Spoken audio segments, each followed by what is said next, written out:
America's accountant Dan Geltrude joins me now to weigh in on this. Dan, thanks for being with us. Is this not terrifying? I mean, robots not only taking human jobs, but more concerning, they're taking human jobs in healthcare. What do you make of this new development? I think this is something that we're just going to have to get used to. I don't think, no matter how scary this gets and no matter how far AI can go, and it's going to be able to go pretty darn far going into the future, I think we're going to have to accept how to deal with this. So, as far as the possibility of people losing their jobs or certain jobs and professions simply disappearing, I think that's always been part of the cycle of progress. The difference here is that it's happening so fast. So people are going to have to figure out how to be retrained to do other things. Again, I just don't think that we can stop progress. There's a lot of great things that AI can do and will do. The one thing that concerns me more than anything is our giving up control, our giving up of rights. Because once AI gets so intelligent that they basically know everything about us, and we're probably close to that point, there's literally going to be no privacy, and the government is going to have enormous control over what people can do and can't do. Yeah, that's certainly a very concerning aspect to the future of AI that's likely going to be implemented in the very near future. But I just think it's incredible that we all used to function working full-time jobs, before all this was even a blip on the radar. And never in history have we needed AI or robots to prevent us from burnout, as they stated in this article we're discussing. But Dan, how do you think we managed to get by before this? And shouldn't this just ultimately serve as a red flag to every working human that work may no longer be a thing for people in the not so distant future? I mean, what does this mean for the world and the economy if people are put out of work by robots? Well, there's a lot going on here, Allison. For example, in the United States, the population isn't growing and it's aging. So you just simply don't have enough workers. Or how about this? People who didn't want to work. So the businesses and companies out there are trying to figure out how to function and not without being able to have all the workers that they need. So they really looked at two options, and maybe more, but two main options. One is outsourcing to other countries that do have available labor, number one. And number two is how to have AI or robots fill in. And I think if that was the start, it's really progressing to say, well, hey, wait a minute.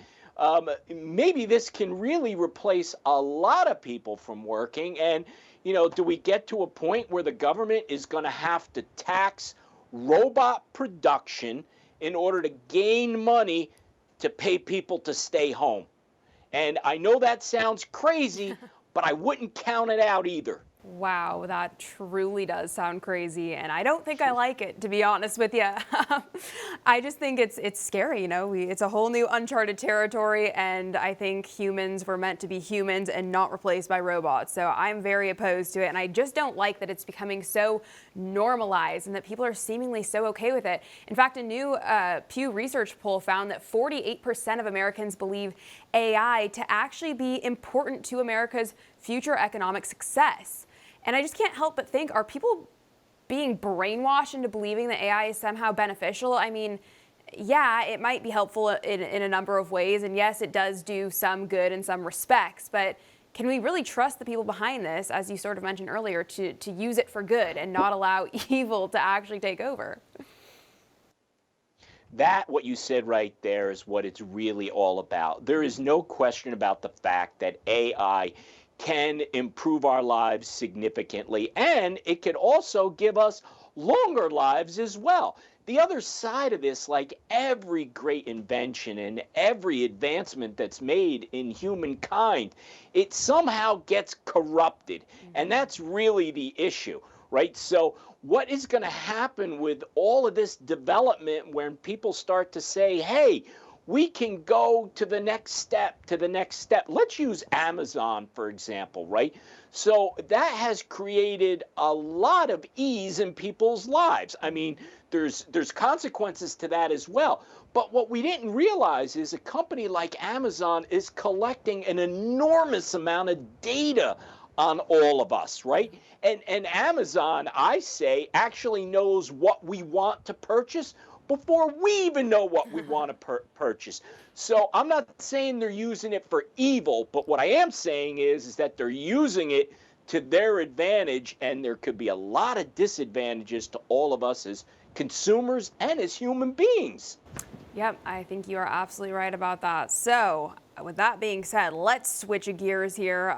Since we were talking about being out of work, it looks like actually 11,000 municipal workers in Los Angeles are planning to shut down, not because of AI yet, but rather they say they're joining the Hollywood writers, actors, and hotel employees in their ongoing strike. Dan, what does this mean for the city of Los Angeles? How is this going to impact residents? Well, it's going to become a mess, right? And what these strikes are about, this sympathy strike, if you will, is that to put more and more pressure on Hollywood to have to negotiate a settlement, which is being built primarily on the use of AI, because that's the very case where you're talking about writers being put out of work and potentially a lot of actors as well. So the more people that I guess rally around this, the more pressure can be applied not to have AI being used or encroaching on these jobs. And it may work, but I still believe that this is going to be a temporary thing because you simply can't stop it. I think it's a matter of how to plan to work with it. And this strike, this additional strike, is going to cause pain in the LA area, and there's going to be a lot of people who are unhappy about it. I think you are right. Well, one person who is probably pretty happy right now is Taylor Swift, whose Eras tour is projected to generate $4.6 billion in consumer spending in the U.S., which is just insane. I guess, this is the economic stimulus plan we didn't know that we needed. But in addition to that, Taylor Swift also gifted her entire crew approximately $55 million in total bonuses, which I think is quite generous, but also perhaps the right thing to do given all of the money she's taken in. Dan, I want to know your thoughts. What's your takeaway here on this Taylor Swift situation? Well, Taylor Swift isn't only an extraordinary artist and a very, very talented person, she is an economic force.